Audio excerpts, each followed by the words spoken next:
ఒకసారి ఏమైందంటే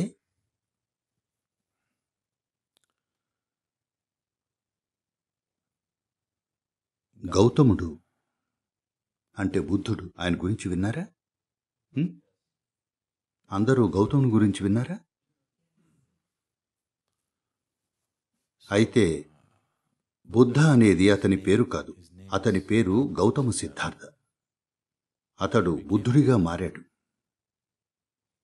ప్రపంచంలో బుద్ధుడు ఆయన ఒక్కడే కాదు, ఎన్నో వేల మంది ఉండేవారు, ఇప్పుడు ఉన్నారు కూడా. ఒక ఉదయాన గౌతముడు ఒక పెద్ద జనసమూహంలో కూర్చునున్నాడు. తెల్లవారుజామున ఇంతకంటే పెందలాడే, సరేనా? ఒక వ్యక్తి వచ్చి అక్కడ దూరంగా నీడలో నిలబడ్డాడు. అతను గొప్ప భక్తుడు, తను రామభక్తుడు. రాముడి గురించి విన్నారా? రామి కాదు, రామా. రాముడు భారత్లో చాలా పెద్ద పేరున్న దేవుడు. మీకిప్పటికే తెలియకపోతే భారత్లో 3,60,00,000 దేవీ దేవతలున్నారు. చాలా సంపన్న దేశం.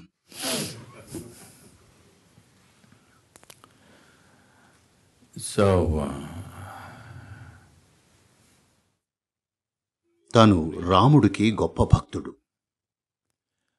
భారత్లో భక్తులు ఇప్పుడు కాదు, అందరూ అని కూడా కాదు, చాలా శ్రద్ధ నిష్ఠాగల భక్తులు. తాము నమ్మే దేవుడి పేరు తప్ప మరేదీ పలకరు. రమ్మని పిలవాలంటే రామ్ రామ్ అంటారు, పొమ్మనాలంటే రామ్ రామ్ అంటారు, ఏదైనా కావాలంటే రామ్ రామ్ అంటారు. రామనామం తప్ప మరో పదం పలకరు. బట్టలపై రామనామం ముద్రించుంటుంది, రామనామమే పలుకుతారు. వాళ్ళు జీవితం మొత్తం దేవుడిపై వెచ్చిస్తారు. They devoted their whole life to God. మీరు స్మార్ట్, మీరు అలా కాదు. మీరు దేవుణ్ణి ఇన్సూరెన్స్లా పెట్టుకున్నారు. ఒకవేళ ఏదైనా ప్రాబ్లం వస్తే ప్రీమియం కట్టి ఉంచాను. చేయాల్సిందంతా మీరే చేసుకుంటారు. దేవుణ్ణి ఇన్సూరెన్స్లా పెట్టుకున్నారు. మీరు చాలా స్మార్ట్. కానీ ఈ వ్యక్తి తన జీవితం మొత్తం దేవుడిపై వెచ్చించాడు, పూర్తిగా. వయస్సు పైబడుతోంది. చిన్న అనుమానం వచ్చింది. ఇక్కడ దేవుడిపై నమ్మకం లేని వారు ఎవరైనా ఉన్నారా? ఎవరూ లేరా? లెఫ్టిస్టులు లేరా? ఒక్కరేనా? సరే, మీ పేరేమిటి? జాన్ ఒక్కరేనా? ఇంకెవరూ లేరా?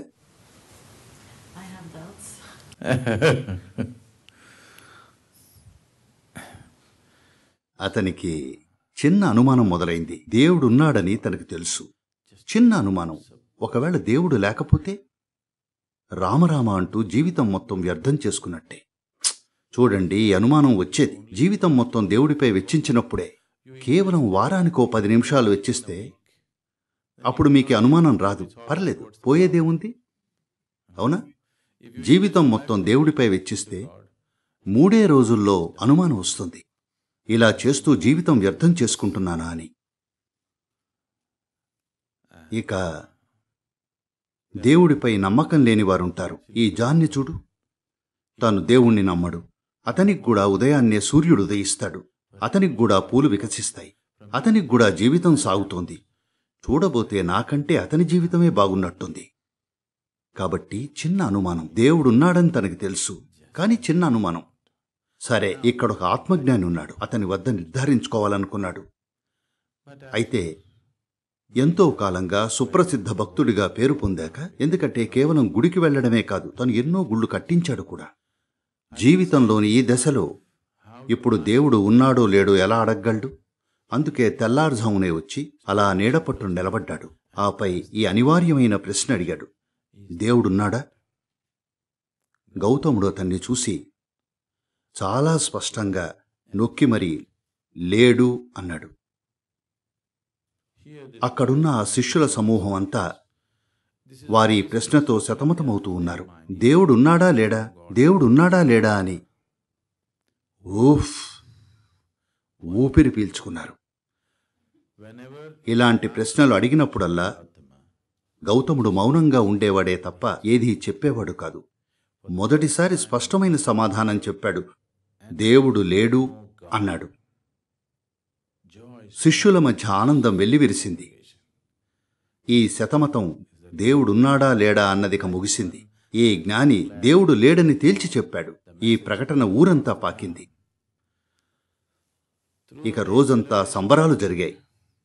ఎందుకంటే అందులోని స్వేచ్ఛా స్వాతంత్రాలను ఊహించండి. దేవుడు లేడంటే పైన ఎవరూ కూర్చుని మీరేం చేశారు, ఏం చేయలేదు అంటూ అకౌంట్స్ చూడట్లేదు.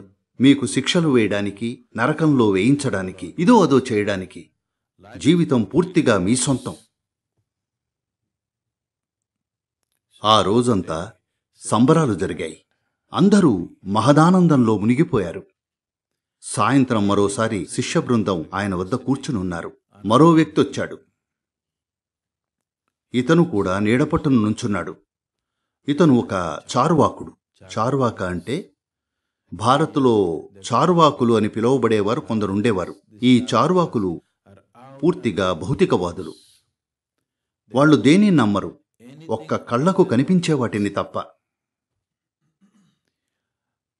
దీన్ని అనుమతించిన సంస్కృతి బహుశా ఇదొక్కటే అనుకుంటా.